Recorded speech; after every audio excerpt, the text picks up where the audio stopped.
नमस्कार दोस्तों, ocean network में आपका स्वागत। वैसे तो विपत्ति काल में किसी के बुरे समय में उस पर हँसना कोई अच्छी बात नहीं है, इसको बुरा माना जाता है, हमारे संस्कारों में ये नहीं है। लेकिन शरद पवार की जो हालत हुई है, चुनाव आयोग ने जिस तरीके से वैसा ही फैसला शरद पवार की पार्टी और पार्टी के सिंबल, पार्टी के नाम यानी पार्टी के असली वारिस कौन है, अध्यक्ष कौन है, प्रमुख कौन है, इस पर जिस तरीके से फैसला सुनाया है, ठीक उसी तर्ज पर जैसे उद्धव ठाकरे के नेतृत्व वाली शिवसेना के टूटने पर सुनाया था कि इसके असली मालिक जो हैं, वो उद्धव ठाकरे नहीं, एकनाथ शिंदे हैं। और उन्हीं को पार्टी का नाम और सिंबल यूज करने का हक है। वैसा ही फैसला अगर अब शरद पवार के बारे में आया, उनकी पार्टी के बारे में आया है, तो उद्धव ठाकरे समेत और उनके दाएं-बाएं हाथ जो भी आप कहते हैं, संजय राउत समेत महाराष्ट्र में ऐसे बहुत लोग होंगे और दिल्ली में भी, जो इस समय शरद पवार की हालत पर मन ही मन मुस्कुरा रहे होंगे। और उद्धव ठाकरे का नाम मैंने क्यों लिया है और संजय राउत का भी। जब ये संकट चल रहा था शिवसेना में, यानी एकनाथ शिंदे के नेतृत्व में, जब एक बड़ा धड़ा विधायकों का टूट गया था और भारतीय जनता पार्टी के साथ चला गया था, तब जरा याद करिए, शरद पवार के आवास पर बैठकों का दौर चल रहा था। उस समय तो उद्धव ठाकरे भी उन बैठकों में शामिल होते थे और संजय राउत वगैरह होते थे और जयंत पाटिल से लेकर के तमाम लोग वहां एकजुट हुआ करते थे और बाहर मीडिया से बात करते हुए संजय राउत ये कहते थे कि अब शरद पवार जी देख रहे हैं पूरे मामले को, हम इन सबको सबक सिखाएंगे। यानी जो उद्धव ठाकरे से बगावत करके गए हैं, उनको हम अब सबक सिखाएंगे और शरद पवार जी बैठ कर के इस पूरे प्रकरण पर चर्चा कर रहे हैं, यानी रणनीति बना रहे हैं कि इनको सबक कैसे सिखाया जाए। एक और बात याद करिए, जब ये सारा प्रकरण हुआ था, तो विधानसभा के उपाध्यक्ष भी शरद पवार की पार्टी के ही थे, नरहरि। इसलिए भी इनको गलतफहमी होगी कि साहब बिल्कुल सबक सिखा सकते हैं और इनको तो वापस आना पड़ेगा या अपनी सदस्यता से हाथ धोना पड़ेगा। उस समय एक बात और हुई थी, वो भी याद कर लेते हैं। इस पूरे प्रकरण के दौरान ही शरद पवार ने जो इनकी आत्मकथा थी, उसमें कुछ संशोधन किए थे, कुछ चैप्टर जोड़े थे और वो जो चैप्टर जोड़े थे, उसमें उद्धव ठाकरे की तमाम कमियों को उजागर किया गया था। बाद में ये भी चर्चाएँ चली कि क्या उद्धव ठाकरे को खरी-खोटी सुनाने के लिए ही ये कुछ चैप्टर चेंज किए थे। उसमें शरद पवार ने कहा था कि उद्धव ठाकरे ना तो संगठन पर यानी पार्टी पर नियंत्रण रख पाए, ना ही ठीक तरीके से उनको हैंडल कर पाए और ना ही एक मुख्यमंत्री के तौर पर जिस तरीके से उनको सक्रिय होना चाहिए था, सक्रिय रहे। एक और बात लिखी थी उन्होंने। उन्होंने कहा था कि ये जानकर के मुझे आश्चर्य होता है कि 2.5 साल के कार्यकाल में उद्धव ठाकरे सचिवालय केवल 2 बार गए। तो तब ये मजाक उड़ी थी महाराष्ट्र में भी, महाराष्ट्र के बाहर भी, कि शरद पवार कैसे सहयोगी हैं, जो उद्धव ठाकरे के संकट के समय जब पार्टी टूट रही थी, तब इस तरह की पुस्तक का विमोचन कर रहे हैं। और अपनी पुस्तक के मतलब संशोधित पुस्तक के विमोचन के समय भी उन्होंने पूरा ड्रामा कर दिया था। क्योंकि एनसीपी के भीतर से भी इस चीज के लिए इन पर दबाव पड़ रहा था कि अब आपकी उम्र हो गई है, अब अगली पीढ़ी को यानी सुप्रिया सुले को या अजित पवार को आप पार्टी का दायित्व सौंपिए और आराम करिए, बहुत हो गया है। तब इन्होंने पुस्तक विमोचन के समय, लोकार्पण के समय ड्रामा कर दिया था, ये कह कर के कि मैं अध्यक्ष पद से इस्तीफा सौंप रहा हूँ। और ये चूँकि सार्वजनिक तौर पर उन्होंने ड्रामा किया था, तो वो ये भाँपना चाहते थे, आँकना चाहते थे कि मेरे साथ अभी भी पार्टी के कितने नेता और वर्कर हैं। वो एक्चुअल में अजित पवार को एक मैसेज देना चाहते थे कि नेतृत्व परिवर्तन या रिटायरमेंट की बात वो ना करें और संगठन पर काबिज होने की कोशिश भी ना करें। अब इस सब ड्रामे के पीछे कौन था ये तो बाद में पता चला।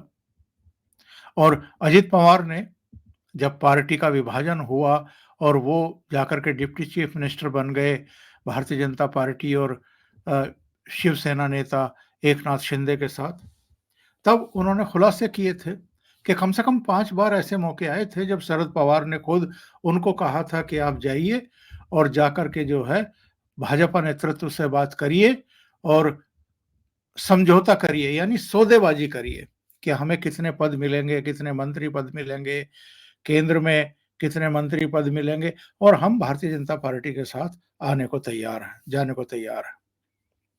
और बार-बार, क्योंकि भारतीय जनता पार्टी का नेतृत्व शरद पवार की बेटी सुप्रिया सुले को केंद्र में मंत्री बनाने को तैयार नहीं था और इनके 1-2 और नेता हैं जितेंद्र आव्हाड जैसे, जिनको वो भाव नहीं देना चाहते थे, उनको उनको कोई पद देने को तैयार नहीं थे। लिहाजा बात हर बार अटक जाती थी और शरद पवार पीछे हट जाते थे क्योंकि उनकी बेटी को मंत्री पद नहीं मिल रहा था, तो बेटी उन पर प्रेशर बनाती थी और वो पीछे हट जाते थे। तो बार-बार अजित पवार और उनके कुछ सहयोगियों की हालत खराब हो रही थी, उनकी छवि मलिन हो रही थी, उनकी पोजीशन खराब हो रही थी और अल्टीमेटली अजित पवार ने जब देखा कि ये तो संगठन पर पकड़ छोड़ने को तैयार नहीं और किसी दूसरे को दायित्व देने को तैयार नहीं, तो उन्होंने फिर प्रफुल्ल पटेल और छगन भुजबल से लेकर के तमाम सीनियर नेताओं से बातचीत की और चाचा के खिलाफ बगावत का झंडा बुलंद कर दिया। जुलाई में उन्होंने बगावत की। 54 में से करीब 40 एमएलए अजित पवार के साथ आ गए, संगठन के बहुत सारे पदाधिकारी भी आ गए, 2 एमपी भी आ गए 4 में से। तो हालत ये हो गई कि जो शरद पवार शिवसेना के टूटने पर मजाक उड़ा रहे थे एक तरीके से उद्धव ठाकरे के नेतृत्व और सांगठनिक क्षमता का, उनकी खुद की पार्टी टूट गई। और एकनाथ शिंदे तो फिर भी उनके सगे नहीं थे, शिवसेना को तोड़ने वाले। पर एनसीपी तोड़ने वाले तो इनके अपने भतीजे थे, अजित पवार, जिनको अलग-अलग समय पर शरद पवार ये कहते हैं कि हमने 4 बार उप मुख्यमंत्री बनवाया, उनको सम्मान दिया और संगठन के लिए काम करने का की पूरी छूट दी। लेकिन ये जो फैसला हुआ है, इसने शरद पवार का जो वो एक परसेप्शन बना हुआ है, ख़ास तौर से जो मराठी मीडिया उनके बारे में एक हवा बनाता रहा कि ये तो राजनीति के चाणक्य हैं। ये तो बड़ी से बड़ी समस्याओं को चुटकियों में जो है सुलझा देते हैं, ख़त्म कर देते हैं और सब उन्हीं से सलाह लेने के लिए जाते हैं। वो कितने मजबूर हो गए भतीजे के सामने और पार्टी की भीतरी कलह और बगावत के सामने कि कुछ नहीं कर पाए।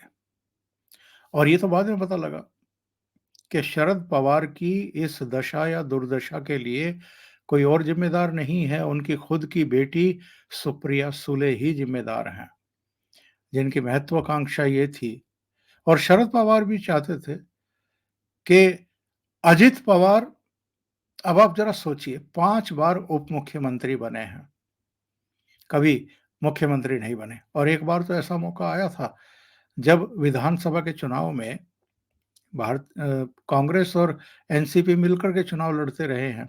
एक मौका ऐसा आया था जब एनसीपी को कांग्रेस से ज़्यादा सीटें आई थी और उस समय शरद पवार अगर बल देते इस बात का कि साहब अगर बड़ी पार्टी के ही व्यक्ति को मुख्यमंत्री बनाने की परंपरा चली आ रही है, तो इस बार हमारा मुख्यमंत्री बनेगा, तब अजित पवार को मुख्यमंत्री बनाया जा सकता था। लेकिन शरद पवार अजित पवार का इतना भी कद नहीं बढ़ने देना चाहते थे कि वो मुख्यमंत्री बन जाएं, क्योंकि उनके दिमाग में और दिल में तो ये था कि मैं अपनी बेटी को ही मुख्यमंत्री बनाऊं जब भी बनाऊं। और वो तो खैर हो नहीं सका। अब तो हालत ये है कि बेटी इस बार बारामती से चुनाव लड़ेगी तो उनके जीतने के चांस बहुत कम हैं, क्योंकि संगठन पर, कार्यकर्ताओं पर, पार्टी पर जो पकड़ है वो अजित पवार की है। और बारामती से वो भी एक बार मेंबर ऑफ पार्लियामेंट और कई बार एमएलए चुने जा चुके हैं और बारामती पर उनकी बहुत अच्छी पकड़ है। कहा तो ये तक जाता है कि सुप्रिया सुले बिना अजित पवार के सहयोग के और प्रचार के वहां से जीत ही नहीं सकती थी, कभी भी नहीं जीत सकती थी। इस बार तो बिल्कुल ही नहीं जीत पाएंगी। तो बताते हैं कि वर्धा या कहीं दूसरी जगह से लड़ने के बारे में सोच रही हैं। लेकिन अब तो हालत और भी खराब हो गई है। पार्टी और सिंबल दोनों अजित पवार के पास चले गए। अब जरा ये देखिए, पहले शिवसेना टूटी, अब एनसीपी टूटी। यानी उद्धव ठाकरे का क्या हाल हुआ और अब शरद पवार का क्या हाल हुआ।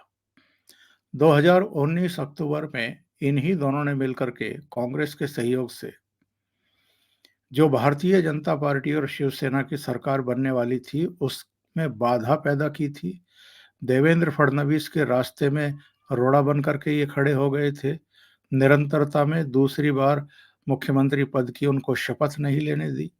उद्धव ठाकरे मुख्यमंत्री बन बैठे धोखाधड़ी से। केवल भारतीय जनता पार्टी से धोखाधड़ी नहीं, बल्कि महाराष्ट्र की जनता से भी, उस जनादेश से भी जो भाजपा और शिवसेना की सरकार के गठन के लिए मिला था। उनकी पीठ में छुरा घोंपा, जनादेश की पीठ में छुरा घोंपा और उद्धव ठाकरे मुख्यमंत्री बन बैठे।